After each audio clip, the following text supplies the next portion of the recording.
الحمد لله نحمده ونستعينه ونستغفره ونؤمن به ونتوكل عليه ونعوذ بالله من شرور أنفسنا ومن سيئات أعمالنا من يهد الله فلا مضل له ومن يضلله فلا هادي له ونشهد أن سيدنا وسندنا وحبيبنا وحبيب ربنا وطبيبنا وطبيب قلوبنا ومولانا محمدا عبده ورسوله أرسله الله تعالى بالحق بشيرا ونذيرا وداعيا إلى الله بإذنه وسراجا منيرا أما بعد فأعوذ بالله من الشيطان الرجيم بسم الله الرحمن الرحيم ولقد رآه نزلة أخرى عند سدرة المنتهى عندها جنة المأوى وقال تبارك وتعالى في شأن حبيبه إن الله وملائكته يصلون على النبي يا أيها الذين آمنوا صلوا عليه وسلموا تسليما اللهم صل على محمد وعلى آل محمد كما صليت على إبراهيم وعلى آل إبراهيم إنك حميد مجيد اللهم بارك على محمد وعلى آل محمد كما باركت على إبراهيم وعلى آل إبراهيم إنك حميد مجيد سبحانك لا علم لنا إلا ما علمتنا إنك أنت العليم الحكيم رب اشرح لي صدري ويسر لي أمري واحلل عقدة من لساني يفقه قولي ربي زدني علما ربي زدني علما ربي زدني علما ربي يسر ولا تعسر وتمم بالخير بلغ العلا بكماله كشف الدجى بجماله حسنت جميع خصاله صلوا عليه وآله لا إله إلا الله لا إله إلا الله لا إله إلا الله لا إله إلا الله لا إله إلا الله محمد رسول الله صلى الله عليه وسلم محترم حاضرين আল্লাহ পাক রব্বুল আলামিনের অসংখ্য অগণিত শুকরিয়া যে মহান রব আমাদেরকে জুমার নামাজ আদায় করার উদ্দেশ্যে মসজিদে আসার বসার তৌফিক দিয়েছেন। শুরুতেই সেই মহান রবের কালিমাতুশ শুকর আদায় করি আলহামদুলিল্লাহ। অসংখ্য অগণিত দুরূদ এবং সালাম বিশ্ব মানবতার মুক্তির দিশারি শাফিউল মুজনিবিন ইমামুল আইম্মা ওয়াল মুরসালিন ইমামুল আম্বিয়া হযরত মুহাম্মদুর রাসূলুল্লাহ সাল্লাল্লাহু আলাইহি ওয়াসাল্লামের উপর যিনি আমাদেরকে ইসলামী শরীয়তের সমস্ত হুকুম আহকাম সবকিছু পুরোপুরিভাবে বর্ণনা করে দিয়েছেন। অসংখ্য অগণিত সালাম সমস্ত সাহাবায়ে কেরাম এবং বিশেষ করে আল্লাহ রাসূলের পরিবার আহলে বাইত এবং সমস্ত নেক বান্দাদের উপর। আমি আপনাদের সম্মুখে পবিত্র কোরআনুল কারীমের সূরা নজমের 3টি আয়াত তিলাওয়াত করেছি। আল্লাহ যদি আমাকে তৌফিক দান করেন উক্ত আয়াত এবং হাদিসকে সামনে রেখে সামান্য কিছু কথাবার্তা সামান্য কিছু আলোচনা করব ইনশাআল্লাহ। ওমা তৌফিকি ইল্লা বিল্লাহ আলাইহি তাওয়াক্কালতু ওয়া ইলাইহি উনীব। যাই হোক, আমি আপনাদের সম্মুখে গত সপ্তাহে ইসরা সম্পর্কে আলোচনা করেছিলাম। আমি যে পর্যন্ত গিয়ে আলোচনা শেষ করেছি এর আগ পর্যন্ত সমস্ত আলোচনা হলো এই পুরা মেরাজের ঘটনার মুকদ্দিমা স্বরূপ, ভূমিকা স্বরূপ।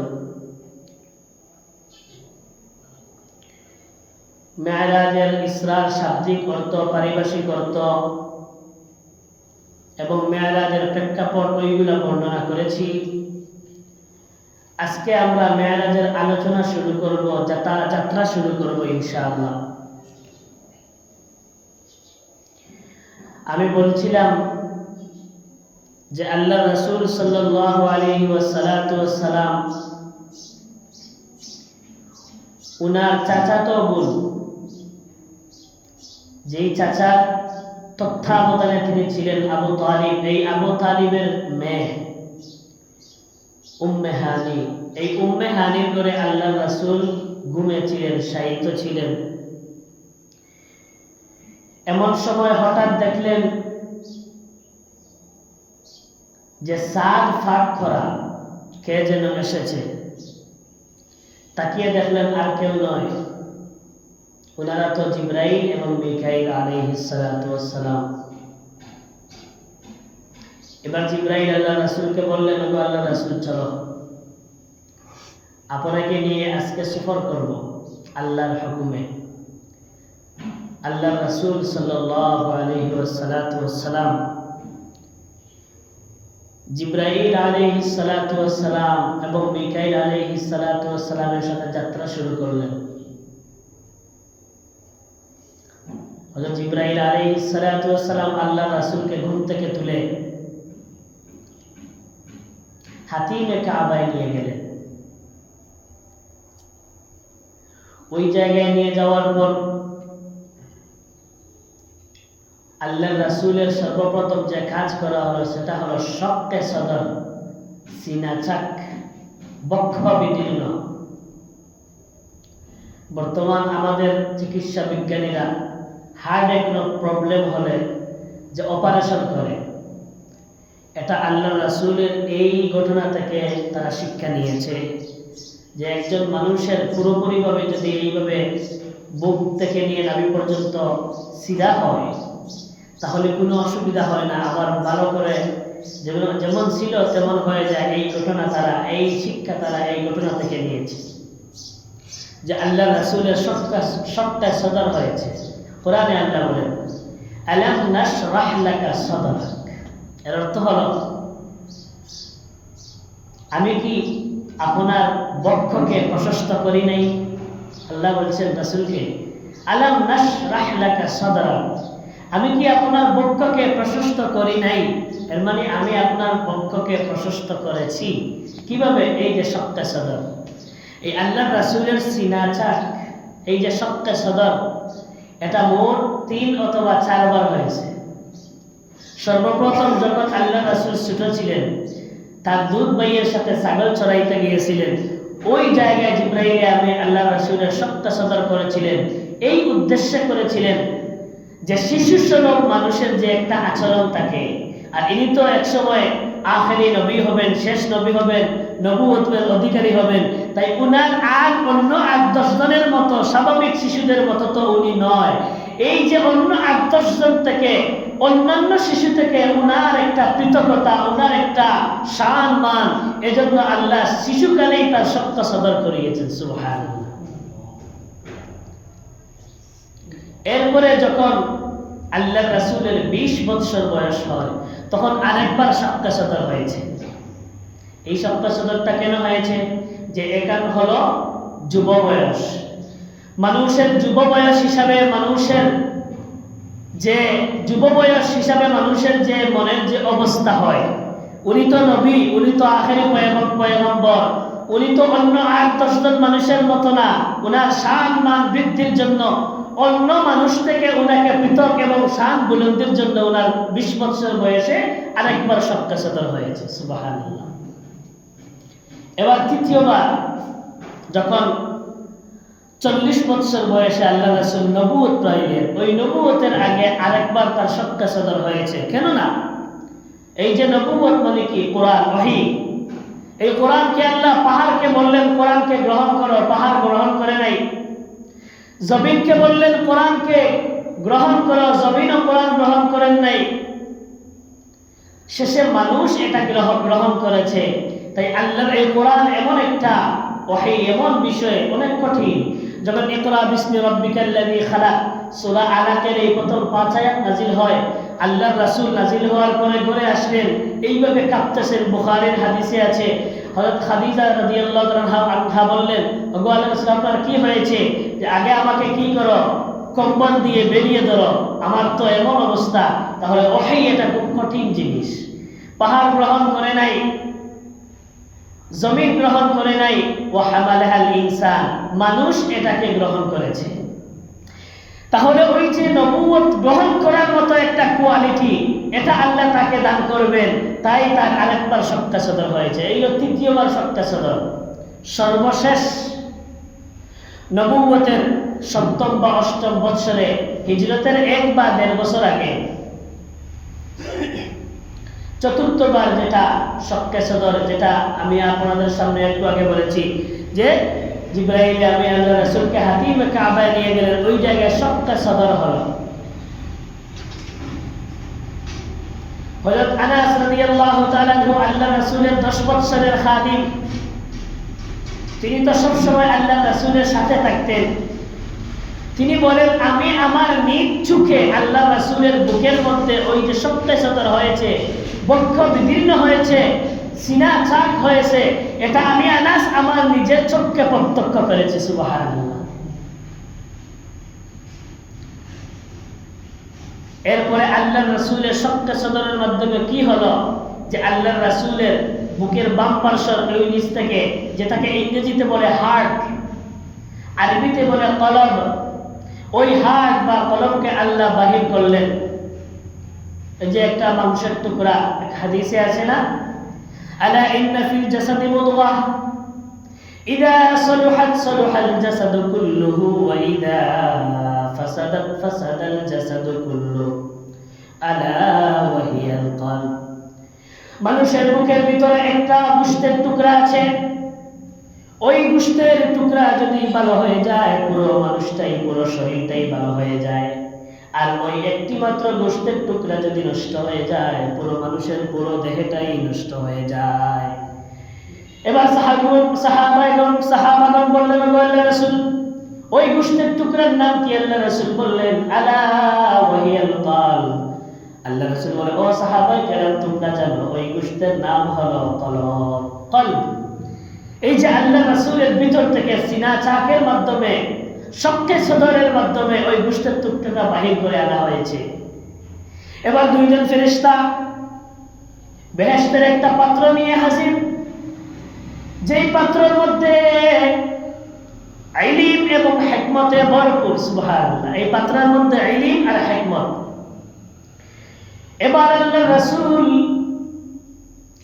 রাসূলের যে সিনা থেকে যে কলবকে বের করা হয়েছে, ওই কলবটাকে ইলম আর হিকমতে ভরে দিয়ে আবার বুকের মধ্যে ফিট করে দেওয়া হয়েছে। সুবহানাল্লাহ। তাহলে আল্লাহর রাসূলের বক্ষের মধ্যে, কলবের মধ্যে ইলম আর হিকমতে ভরপুর। সুবহানাল্লাহ। এবার আল্লাহর রাসূল সাল্লাল্লাহু আলাইহি ওয়াসাল্লাম যাত্রা শুরু করলেন। যাওয়ার জন্য যে বাহন দরকার, কারণ এই জায়গা থেকে তো তাকে নিয়ে যাওয়া হবে বায়তুল মুকাদ্দাস। কোন ইতিহাসগণ বলেন যে ওই জায়গায় যাইতে লাগে 15 দিন, আইতে লাগে 15 দিন, 1 মাসের রাস্তা। কেউ কেউ বলেন যাইতে 1 মাস, আইতে 1 মাস। হয়তো বাহনের পরিবর্তনের কারণে সময়েরও পরিবর্তন ঘটেছে, তাই 15 দিন হোক আর 1 মাসের রাস্তা হোক, ওই জায়গা যাইতে লাগবে। অথচ আল্লাহর রাসূলের মেয়ারাজ রাত্রের সামান্য কিছু সময়ের ভিতরে সবকিছু হয়ে গেল। তাহলে একটা তো উন্নত বাহনের দরকার। ওই বাহনটা আল্লাহ নির্দিষ্ট করে দিলেন, যার নাম হলো বুরাক। বুরাক শব্দটা বারকুন, বারকুন থেকে নির্গত। বারকুন শব্দের অর্থ হলো বিদ্যুৎ। বন্ডেখায় বিদ্যুৎ জয়েন দিল, সাথে সাথে কয়েক সেকেন্ডের ভিতরে আমাদের এই জায়গায় চলে আসলো। মৌলভীবাজার বিদ্যুৎ জয়েন দিল, সঙ্গে সঙ্গে আমাদের ওই জায়গায় চলে আসলো। তাহলে বারকুন মানে বিদ্যুৎ, অর্থাৎ ওই এমন একটা প্রাণী, ওর গতিটা বিদ্যুতের মতো। সুবহানাল্লাহ। তাই এর নাম রাখা হলো বুরাক।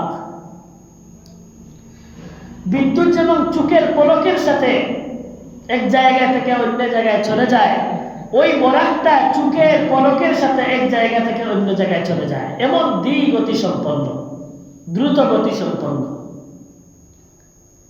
এই বুরাকের আকার আকৃতি সম্পর্কে হাদিসে আছে, গুড়ার চেয়ে একটু ছোট। ওই যে প্রাণীটা, গুড়া যে একটা প্রাণী আছে, গুড়ার চেয়ে একটু ছোট, আর গাদার চেয়ে একটু বড়।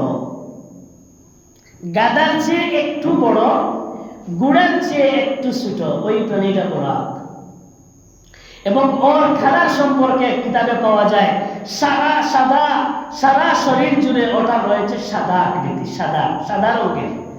তাহলে আমরা কালার জানলাম সাদা, ওটার আকৃতি সম্পর্কে জানলাম যে ওটা সাদা। আবার জানলাম ওটা গুড়ের চেয়ে ছোট, গাদার চেয়ে একটু বড়।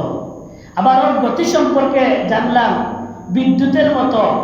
হাদিসের কিতাবে পাওয়া যায় যে চোখের পলক যেই জায়গায় গিয়ে শেষ হয়, ওর চোখের পলক যেই জায়গায় যায় ওখানে ও একটা পা দেয়। সুবহানাল্লাহ। ও এইভাবে তাকিয়ে যেই জায়গা পর্যন্ত দেখে ওই জায়গায় প্রথম পা ফেলে। এত গতি সম্পন্ন, দ্রুত গতি সম্পন্ন একটা জন্তু, তার নাম হলো বুরাক। এবার আল্লাহর রাসূল ওই বুরাকের মধ্যে উঠলেন। হাদিসে আছে যখন বুরাকের উপর আল্লাহর রাসূল উঠলেন, ওই বুরাকটা ওইভাবে কাঁপা শুরু করে দিল, আল্লাহর রাসূলকে উপরে তুলবে না। হযরত জিবরাইল আমিন বলেন, হে বুরাক, তুমি কি জানো উনি কে? উনি হলেন ওই জগতের পৃথিবীর শুরু থেকে নিয়ে শেষ পর্যন্ত যত নবী রাসূল এসেছেন, যত মানুষ আসবেন, সমস্ত মানুষের চেয়ে সবচেয়ে শ্রেষ্ঠ মানুষ হলেন উনি। সুবহানাল্লাহ। তুমি এমন কেন করছো? তোমার উপরে তো স্বাভাবিক কোনো মানুষ উঠে নাই। এই কথা শোনা মাত্র বুরাক এবার লজ্জা পেয়ে গেল এবং বুরাক স্থির থাকলো এবং তার সারা শরীর ভয়ে কাঁপতে শুরু করে দিল। সুবহানাল্লাহ। এবার বুরাক আল্লাহর রাসূলকে নিয়ে চলল। বুরাকের উপর একদিকে আল্লাহর রাসূল, একদিকে হযরত জিবরাইল, একদিকে হযরত মিকাইল। ওনারা চলে গেলেন সর্বপ্রথম বাইতুল মুকাদ্দাসে। এবার যখন বাইতুল মুকাদ্দাসে চলে গেলেন, বাইতুল মুকাদ্দাসের এক জায়গা আছে যেই জায়গায় অন্যান্য নবীগণ যখন ওই বাইতুল মুকাদ্দাসে নামাজ পড়তেন, তখন এক জায়গায় তাদের ঘোড়াকে এই জায়গায় বেঁধে রাখতেন এবং তাদের অন্যান্য জন্তুকে ওই জায়গায় বেঁধে রাখতেন। আল্লাহ রাসূল সাল্লাল্লাহু আলাইহি ওয়াসাল্লাম যখন বাইতুল মুকাদ্দাসে পৌঁছলেন, তার ওই যে বুরাক নামক প্রাণীটি ওইটা ওই জায়গায় বেঁধে রাখলেন। এবার ওই জায়গায় বেঁধে রেখে ওনারা মসজিদে আকসা, বাইতুল মুকাদ্দাস, ওটার মধ্যে প্রবেশ করলেন। প্রবেশ করে আল্লাহ রাসূল সাল্লাল্লাহু আলাইহি ওয়াসাল্লাম ওইখানে 2 রাকাত নফল নামাজ পড়লেন, তাহিয়াতুল মসজিদ, 2 রাকাত নফল নামাজ পড়লেন। এবার নফল নামাজ পড়া শেষ, মসজিদ থেকে বের হলেন। এবার দেখলেন যে ফেরেশতারা হযরত জিবরাইল আলাইহিস সালাতু ওয়াস সালাম 2টা অথবা 3টা পাত্র নিয়ে আসে। একটি পাত্রের ভিতরে দুধ, একটি পাত্রের ভিতরে শরাব, মদ, কোন কোন বর্ণনায় পাওয়া যায় আরেকটি পাত্রের ভিতরে ছিল পানি। তবে দুধ আর মদ এটা সুস্পষ্ট। যাই হোক, আল্লাহ রাসূল মসজিদে আকসা 2 রাকাত নফল নামাজ পড়ে এবার বের হবে। দেখলেন জিবরাইল আলাইহিস সালাতু ওয়াস সালামের হাতে 2টা পাত্র, এক পাত্রের ভিতরে দুধ আর এক পাত্রের ভিতরে খমর মানে মদ। এবার আল্লাহ রাসূলকে বললেন, আপনি যে কোনো একটি গ্রহণ করুন। আল্লাহ রাসূল সাল্লাল্লাহু আলাইহি ওয়াসাল্লাম দুধ গ্রহণ করলেন। এবার জিবরাইল আমিন বললেন, ওগো আল্লাহর রাসূল, আপনি ফিতরতকে অবলম্বন করেছেন। সুবহানাল্লাহ। আপনি যেটা গ্রহণ করেছেন এটা ফিতরত। অন্য হাদিসে পাওয়া যায় জিবরাইল আমিন বলেন, ওগো আল্লাহর রাসূল, আপনি যদি দুধ না নিয়ে দুধের পরিবর্তে যদি মদটাকে গ্রহণ করতেন, আপনার সমস্ত উম্মত ধ্বংস হয়ে যেত, বিভ্রান্ত হয়ে যেত। যদি আপনি মদ গ্রহণ করতেন, আপনার সারা উম্মত বিভ্রান্ত হয়ে যেত, ধ্বংস হয়ে যেত। হয়েছে পানির আরেকটা, ওইটাও তিনি গ্রহণ করলেন না। কিতাবের মধ্যে পাওয়া যায় আল্লাহ রাসূলকে বলা হলো, যদি আপনি ওই পানি গ্রহণ করতেন, আপনার উম্মতরা বন্যায় ডুবে মারা যেত। তাই পানিও গ্রহণ করেন নাই, খমর মদও গ্রহণ করেন নাই। আল্লাহ রাসূল দুধটাকে গ্রহণ করেছেন, ওই দুধ আহার করলেন। এবার ওইখান থেকে যাত্রা শুরু। এবার তো আর জমিনের সফর না, এখন আসমানে উঠবেন। ওই বাহন শেষ, এখন যেটা আনা হলো সেটার নাম হলো ওই যে মেরাজ, উরুজ, উপরে উঠার সিঁড়ি। এবার সিঁড়ির মাধ্যমে আল্লাহ রাসূল উপরে উঠলেন। আগেকার যুগের মানুষদেরকে এই সিঁড়ির বয়ান দিয়ে বোঝানো যাইতো না। এখন তো আর সমস্যা না, বিভিন্ন বড় বড় মার্কেটে দেখা যায় এই যে চলন্ত সিঁড়ি আছে, এই যে উঠতেছে, আপনি পা আপনার এমনিই উপরে উঠতেছেন। তাহলে বর্তমান আধুনিক যুগে যদি এইগুলো সম্ভব হয়, আমার আল্লাহ কি ওই আল্লাহ রাসূলকে সিঁড়ির মাধ্যমে আসমান পর্যন্ত তোলা সম্ভব না? এবার হযরত জিবরাইল আমিন আল্লাহ রাসূল সাল্লাল্লাহু আলাইহি ওয়াসাল্লামকে নিয়ে প্রথম আসমানে ঢুকলেন। প্রথম আসমানে প্রবেশ করবেন, দরজার মধ্যে গেলেন। ইতিহাসের কিতাবের মধ্যে পাওয়া যায় আল্লাহ রাসূল বলেছেন এক হাদিসের মধ্যে যে দুনিয়া থেকে আসমানের পর্যন্ত এই দূরত্ব হলো 500 বছরের রাস্তা। ওই 500 বছরের রাস্তা অতিক্রম করে সর্বপ্রথম প্রথম আসমানের দরজায় গেলেন, গিয়ে এইভাবে দরজার মধ্যে টোকা দিলেন। ভিতর থেকে আওয়াজ আসলো, কে? হযরত জিবরাইল আলাইহিস সালাতু ওয়াস সালাম বললেন, আমি জিবরাইল। ভিতর থেকে বলা হলো, আপনার সাথে কে? তিনি বললেন, আমার সাথে হযরত মুহাম্মদুর রাসূলুল্লাহ সাল্লাল্লাহু আলাইহি ওয়াসাল্লাম। মুসলিম শরীফের হাদিস এটা। এবার ভিতর থেকে বলা হলো, ওই রাসূলকে, ওই মুহাম্মদকে কি আপনার সাথে আনার জন্য হুকুম করা হয়েছে? তিনি বললেন, জি, আল্লাহর হুকুমের মাধ্যমেই তো আমরা এই সফর করতেছি। সুবহানাল্লাহ। এবার দরজা খোলা হলো, আল্লাহ রাসূল সাল্লাল্লাহু আলাইহি ওয়াসাল্লাম এবং জিবরাইল আমিন প্রথম আসমানের ভিতরে ঢুকলেন। ভিতরে ঢুকে যেই নবীকে প্রথম সাক্ষাৎ করলেন, ভিতরে গিয়ে ঢুকেন, ওইখানে বসা আছেন হযরত আদম আলাইহিস সালাম। সুবহানাল্লাহ।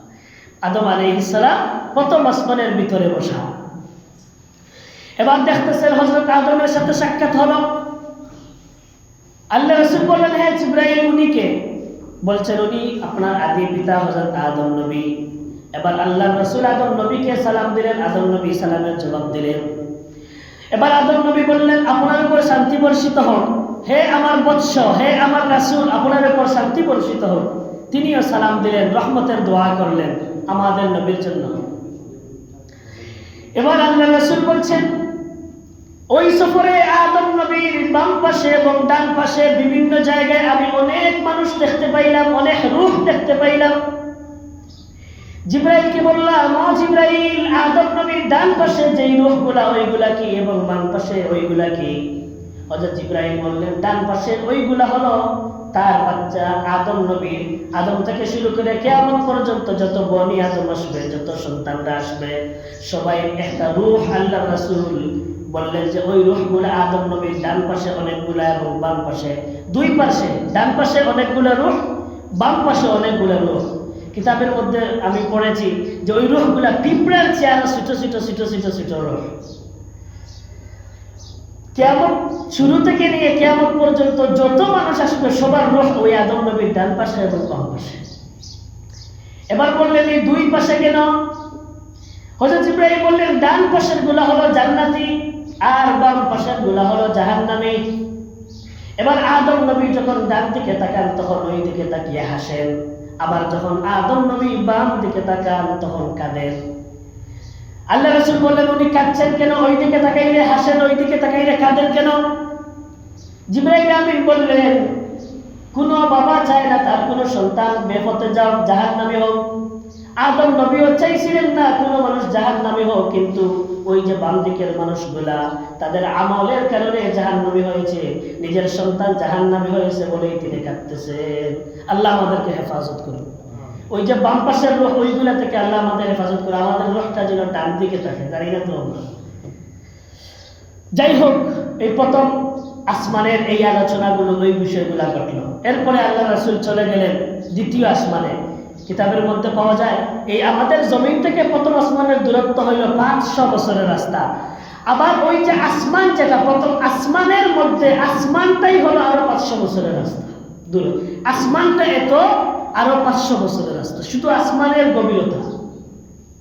এরপরে দ্বিতীয় আসমানের জন্য যেই মধ্যখানের ফাঁক, ওই ফাঁকা জায়গা আরো 500 বছরের রাস্তা।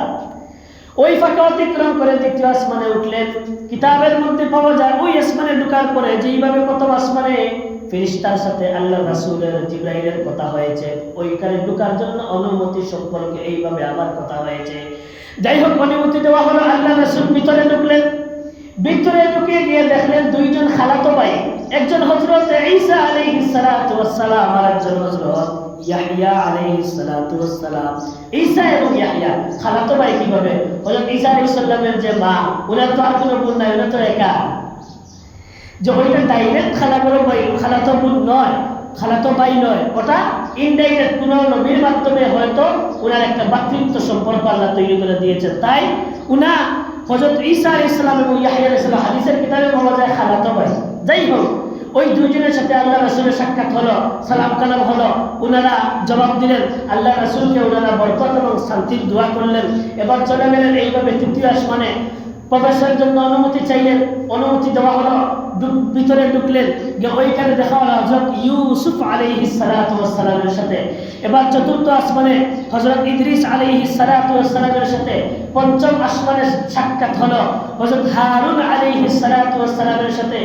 ষষ্ঠ আসমানে সাক্ষাৎ হলো হযরত মুসা আলাইহিস সালাতু ওয়াস সালামের সাথে সপ্তম আকাশে সাক্ষাৎ হলো হযরত ইব্রাহিম আলাইহিস সালাতু ওয়াস সালামের সাথে। তাহলে সাতটা আকাশের মধ্যে মোট 8 জনের সাথে সাক্ষাৎ হলো, 8 জন নবী। হচ্ছে 2 নম্বর আসমানে 2 জন, আর বাকি সব আসমানে এক একজন। প্রথম আসমানে আদম, দ্বিতীয় আসমানে হযরত ঈসা এবং হযরত ইয়াহইয়া, তৃতীয় আসমানে হযরত ইউসুফ, চতুর্থ আসমানে হযরত ইদ্রিস, পঞ্চম আসমানে হযরত হারুন আলাইহিস সালাম, ষষ্ঠ আসমানে হযরত মুসা এবং সপ্তম আসমানে হযরত ইব্রাহিম আলাইহিস সালাতু ওয়াস সালাম। ইব্রাহিম আলাইহিস সালাতু ওয়াস সালামের সাথে যখন সাক্ষাৎ হয়, হযরত ইব্রাহিম আলাইহিস সালাতু ওয়াস সালাম ওই সময় বাইতুল মামুরের মধ্যে হেলান দিয়ে বসা। আল্লাহ রাসূল বললেন, ও জিবরাইল, উনি কে? হযরত জিবরাইল আলাইহিস সালাম বলেন, উনি আপনার জাতির পিতা, উনি হযরত ইব্রাহিম আলাইহিস সালাতু ওয়াস সালাম। এবার উনারা সাক্ষাৎ হলো, সালাম কালাম হলো। হযরত ইব্রাহিম আলাইহিস সালাতু ওয়াস সালাম আল্লাহ রাসূলকে বরকতের জন্য দোয়া করে দিলেন। এই যে বাইতুল মামুর কিতাবের মধ্যে পাওয়া যায়, দুনিয়াতে মক্কা শরীফের মধ্যে যে কাবাগর বাইতুল্লাহ, ওই বাইতুল্লাহর ঠিক উপরে সপ্তম আসমানে বাইতুল মামুর। দুনিয়ার বাইতুল্লাহ তাওয়াফ করে মানুষেরা, আর ওই বাইতুল মামুর তাওয়াফ করে ফেরেশতারা। হাদিসের মধ্যে পাওয়া যায় দৈনিক 70,000 ফেরেশতা ওই বাইতুল মামুর তাওয়াফ করে বাইতুল মামুরের ভিতরে ঢুকে। যেই আজকে যেই 70,000 ওই বাইতুল মামুর ঢুকেছে, তাওয়াফ করেছে, ওই কিয়ামতের আগ পর্যন্ত ওই 70,000 দ্বিতীয়বার আর সুযোগ পাবে না। তাহলে কত অসংখ্য অগণিত ফেরেশতা আল্লাহ তৈরি করেছেন, যেইতে বাইতুল মামুর এই শুরু থেকে আজ পর্যন্ত কিয়ামত পর্যন্ত এইভাবে প্রতিদিন 70,000 এইভাবে তাওয়াফ করতে থাকে। সুবহানাল্লাহ। ওই জায়গায় পরে আল্লাহ রাসূলকে নিয়ে যাওয়া হলো সিদরাতুল মুনতাহা।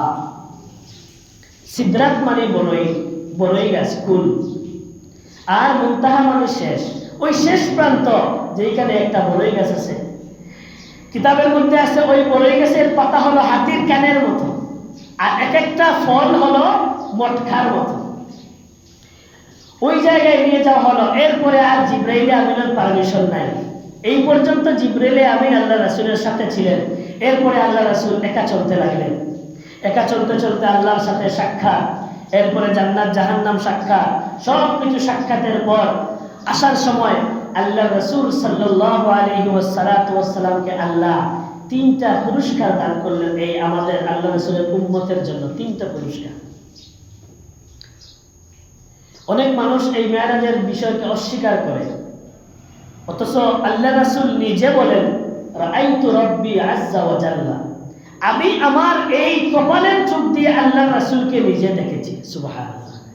কপালের চোখ দিয়ে, এটা অন্তর্চক্ষু না, কপালের চোখ মানে নিজের স্বচক্ষে দেখা।